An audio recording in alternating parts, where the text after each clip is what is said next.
It is the afternoon of the 2nd of September, 2022, on a quiet residential street in Las Vegas, Nevada. The kind of street where nothing happens. A man in a wide-brimmed straw hat and a bright orange reflective jacket is moving slowly along the side of a house, carrying a duffel bag, in no apparent hurry. To anyone who happened to glance over, he might have been a city worker, a landscaper, someone with a reason to be there. He was not. He was waiting. And the man he was waiting for was one of the most respected investigative reporters in the state of Nevada, a journalist who had spent more than 40 years exposing the powerful, and who had just written a series of articles that ended a public official's career. Within minutes, that reporter would be dead in his own side yard, stabbed again and again, his arms cut where he had thrown them up to defend himself. The killer would walk away believing he had silenced the story. What he did not understand was that the dying man had already caught him. Under Jeff German's fingernails, invisible to the naked eye, was the one thing that would put a name to the figure in the straw hat.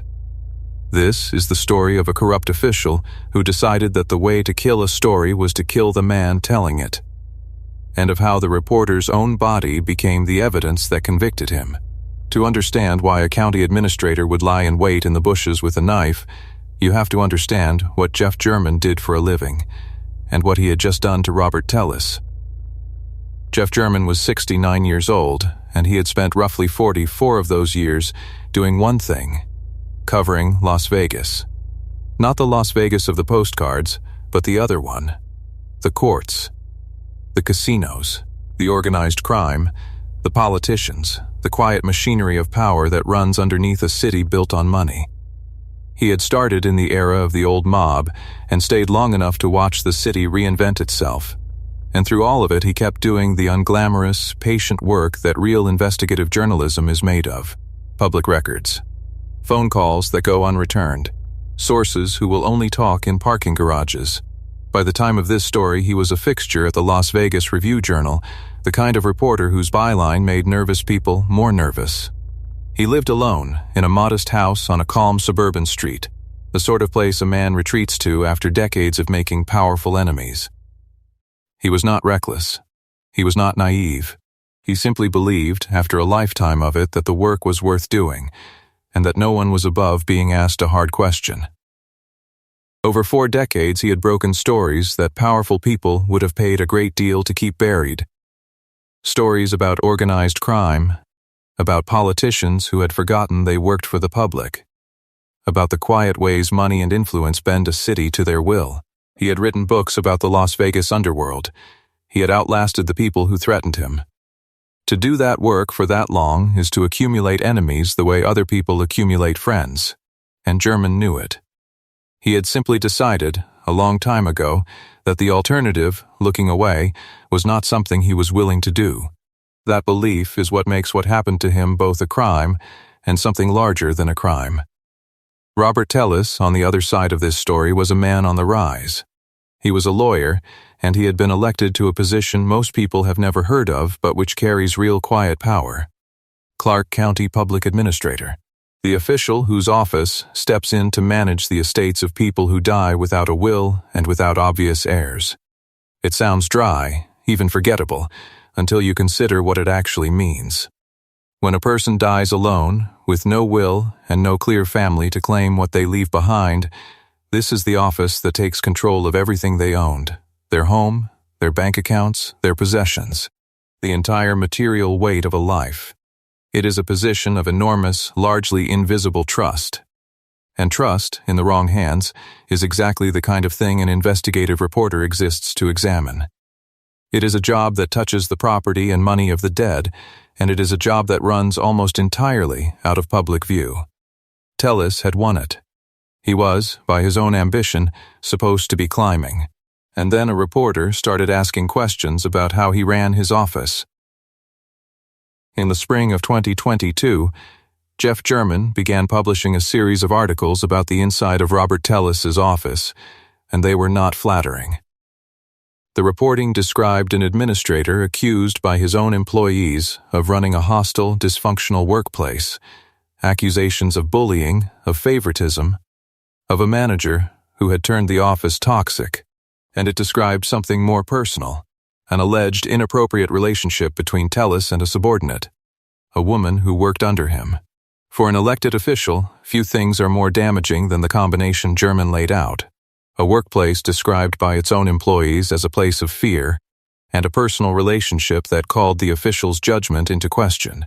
These were not anonymous rumors. They were on the record, in print, under the masthead of the largest newspaper in the state, attached to German's name. Voters read them. Tellis's colleagues read them. His family read them. For a man whose entire future depended on being elected and re-elected, this was catastrophic.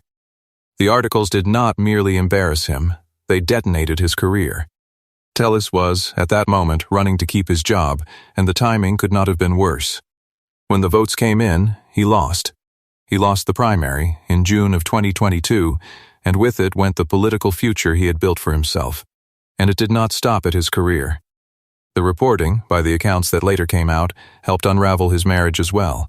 So here was a man who had been climbing, and who could now point to exactly one person as the architect of his fall, the veteran reporter who had put it all in print. Tellis did not hide his fury. He attacked German publicly in angry messages, lashing out at the coverage and at the man behind it. To anyone watching, it looked like the ordinary rage of a politician who had been caught and could not stand it. It looked like noise. It was not noise. There was still one more article that German was preparing to publish. And somewhere in those weeks, in the mind of a man who had lost almost everything, the idea took shape that the problem was not the corruption that had been exposed. The problem was the man who kept exposing it. If you have ever watched someone refuse to take responsibility and blame the messenger instead, you already understand the psychology turning here. A quick like helps this story reach more people, and stay with me, because what this man did next crossed a line that almost no one in public life ever crosses. On the 2nd of September, 2022, Jeff German was at home. It was an ordinary day at the end of an ordinary week. What German did not know was that a figure in a straw hat and a bright orange jacket had positioned himself outside the house and was simply waiting for him to step into the open. The legal phrase for it is chilling in its calm, lying in wait. It means the attack was not a sudden explosion of temper in a shared room. It means someone planned to be there, dressed to be unremarkable, patient enough to wait in the heat for the chance to strike. When German came outside, the figure moved on him. What followed was fast and brutal. German was stabbed repeatedly, with wounds that reached his heart and his lung. The kind of wounds that do not allow a person much time. But he did not simply fall. The evidence on his body told a story of a man who fought. There were cuts on his arms and his hands, the marks medical examiners call defensive wounds, the injuries a person gets when they throw their hands up against a blade, when they grab at an attacker, when they refuse in their last conscious moments to die without resistance. Jeff German, 69 years old, fought his killer. And in fighting him, he did something he could not have known he was doing. He reached, he clawed, he made contact, and he pulled a few microscopic cells of his attacker's skin under his own fingernails. Then, it was over. The figure in the straw hat picked up his bag and walked away into the late afternoon, and the quiet street went quiet again. German's body lay outside his home through the evening and into the next day. It was the morning of the 3rd of September when a neighbor discovered him. By then, the killer was long gone, and he had every reason to believe he had gotten away with it. He had worn a disguise. He had not been seen by anyone who knew him. He had done it at a home where the victim lived alone. From his point of view, there was no witness. He was wrong about that in a way he would not understand until it was far too late. Here is where the case turns, and it turns not on a confession but on the slow, methodical work of an investigation. The police had a body, a crime scene, and almost immediately a piece of luck that the modern world hands to detectives. Cameras. Surveillance footage from around the neighborhood captured the figure. Not his face, the wide-brimmed straw hat saw to that, but his clothing, his build, the bright orange reflective jacket, the duffel bag, and crucially, a vehicle. A red GMC Yukon Denali, a large and distinctive SUV, was seen in connection with the scene. Investigators released images of the suspect to the public, and they began doing what good investigators do. pulling the thread. A reporter at German's own newspaper, the Review Journal, looked at that vehicle and recognized something. The red Denali matched the kind of SUV driven by the wife of Robert Tellis, the very official German had been writing about. Suddenly, the angry messages, the destroyed career, the lost election, the man who blamed German for everything, were not background noise anymore. They were a motive. Detectives moved on Tellis quickly. On the 7th of September, just 5 days after the murder, they brought him in for questioning and obtained warrants to search his home and his vehicles. And what they found inside his house removed any reasonable doubt about who the figure in the straw hat had been. They found the straw hat itself, cut into pieces, an apparent attempt to destroy it. They found the shoes the suspect had been described as wearing. A man who is innocent does not have the murderer's disguise hidden, in pieces, in his own home. Investigators were not relying on a single thread. Either they had built the case the way German himself built his stories, one verified piece at a time. The vehicle led to the household. The household led to the man with the motive. The search of the home produced the disguise. And the laboratory produced the DNA. Each piece on its own might have been argued away. Together, they formed a chain that no alternate theory could break. And then came the piece of evidence that no disguise could defeat. The cells that Jeff German had pulled under his fingernails in the last fight of his life were tested. The DNA belonged to Robert Tellis. The reporter, in dying, had collected the proof. Tellis had worn a hat to hide his face from the cameras, but he could not hide from the man he was killing. German had marked him. It is one of the most haunting details in any modern murder case.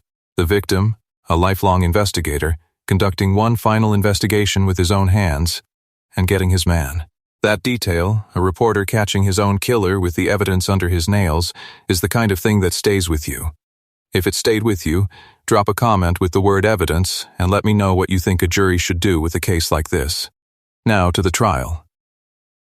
Robert Tellis went on trial in August of 2024.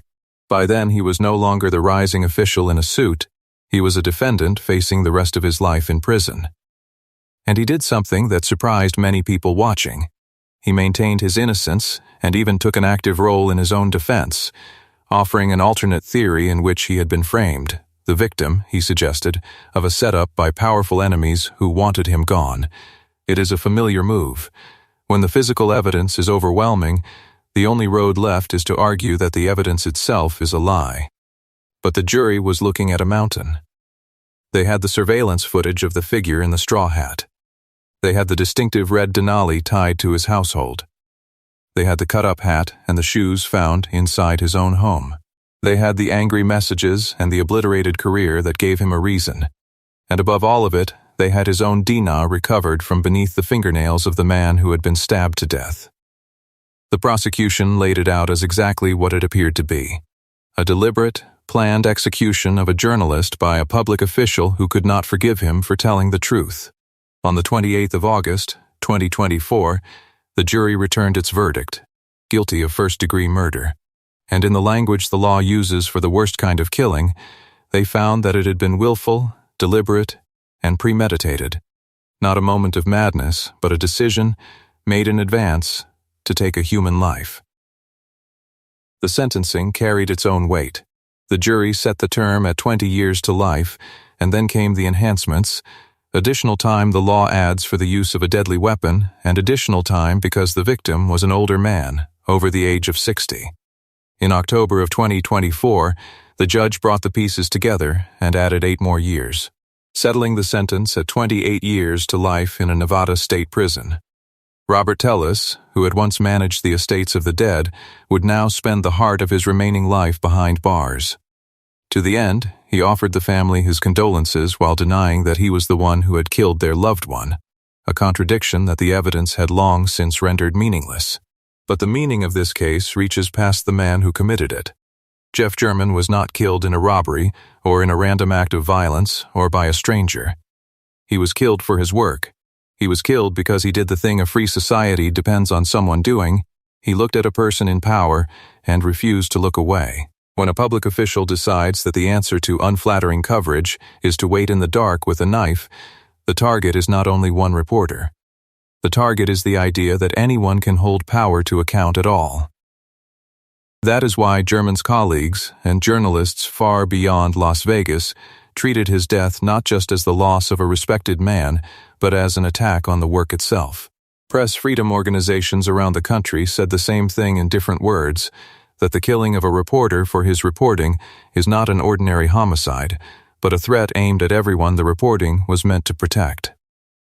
German's unpublished notes and files later became the subject of a legal fight, precisely because everyone understood how dangerous it would be to let a killer, or anyone else, get their hands on the work a journalist had died for.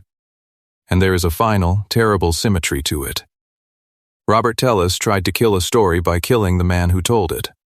Instead, he became the story. The biggest one Jeff German never got to write. The reporter who spent 44 years gathering evidence on the powerful gathered the last and most important piece of it on his own killer, with his own hands, in his own dying minutes. He should have lived to grow old in that quiet house. He should be here. He is not, because a man in power could not bear to be told the truth. That is the story of Jeff German and Robert Tellis. I want to know what you think. Was 28 years to life enough for a man who hunted down and executed a journalist for doing his job, or should a killing this calculated have carried more? Tell me in the comments. And if there is a case you think deserves this kind of careful, honest telling, a case that maybe never got the attention it should have, leave it below. I read the suggestions, and many of the cases on this channel started as a single comment from someone like you. If this story held you, consider subscribing, so the next one finds you when it goes up. Thank you for being here and for caring about the people behind these stories. I will see you in the next one.